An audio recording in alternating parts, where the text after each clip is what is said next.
Hey there, and welcome to The Explainer. If you're someone who brings people together for a cause, for a protest, a community meeting, a local festival, anything like that, then this one's for you. Today, we are breaking down the absolutely essential responsibilities of keeping your events and your participants safe, both in the real world and online. All right, let's get into it. At its very core, what you do is all about empowerment. It's about creating positive change. And that is vital, necessary work. But for any movement to really last, it has to be built on a solid foundation of safety and trust. This isn't just about checking boxes or logistics. It's about honoring the faith that people place in you just by showing up. So, how do we actually do that? Well, we've broken it down into 5 key parts. We'll start with your fundamental role as an organizer. Then we'll get into the modern threats you're likely up against. From there, we'll talk about building a safety blueprint, cover the practical steps for protecting people and their data, and wrap up with how to respond when things go wrong, and how to turn every event into a way to get better. Okay, let's kick things off with the big why. Why should safety and privacy be right at the top of your list, right next to the cause itself? It's because trust is literally everything. It's the currency your work runs on. When people come to your event, when they give you their contact info, they are placing their trust in you and protecting them from harm, whether that's a physical risk at an event or a digital risk to their privacy. That is exactly how you earn and keep that trust. Without it, your community just can't grow. Right, so now let's shift from the why to the what. To really protect your community, you've got to understand the specific risks you face in today's world. And believe me, that landscape has changed a lot. These days, you're pretty much fighting a battle on 2 different fronts. You've got the physical surveillance we might think of first, things like hidden cameras, people being followed, or even facial recognition tech. But then there's this whole digital front, which is huge and often totally invisible. We're talking about everything from monitoring your social media to sophisticated spyware that's designed to read your private messages. And that digital front includes the really nasty personal threat of online harassment.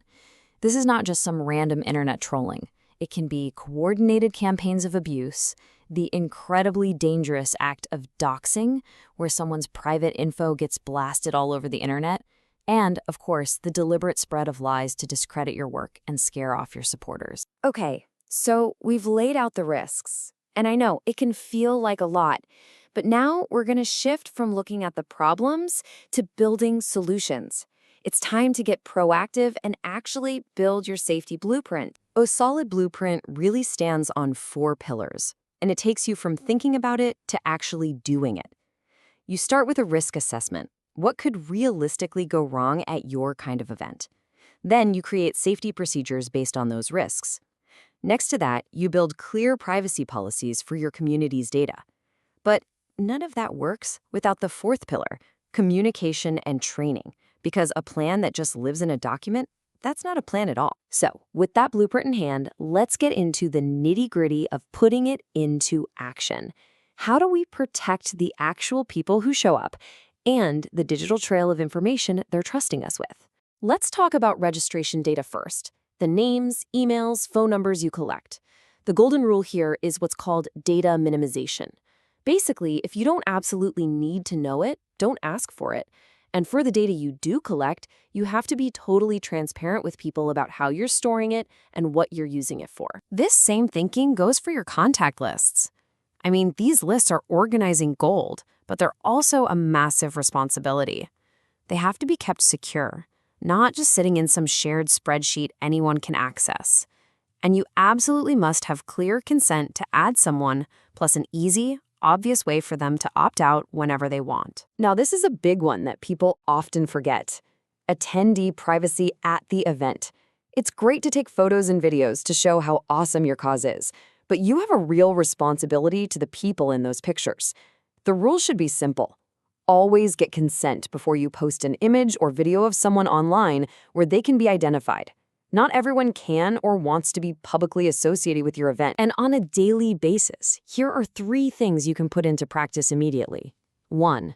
Use end-to-end encrypted messaging apps, Signal is a great one, for any sensitive chats. 2. Think twice before you send an email with a list of names. Can you encrypt it?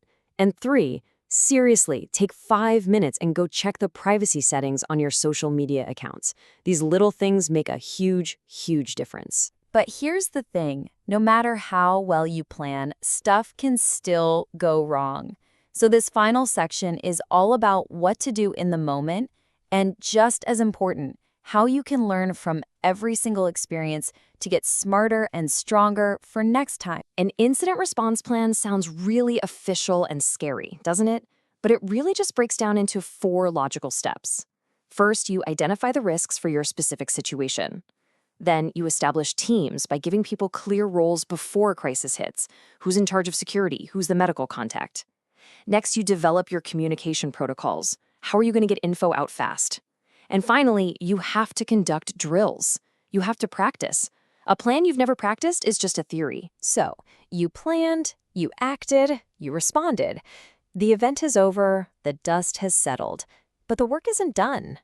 In fact, maybe the most important part, the part where you grow, is just getting started. And it all begins with one simple question.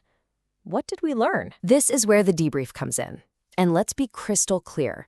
A debrief is not about pointing fingers, it is a blame-free zone.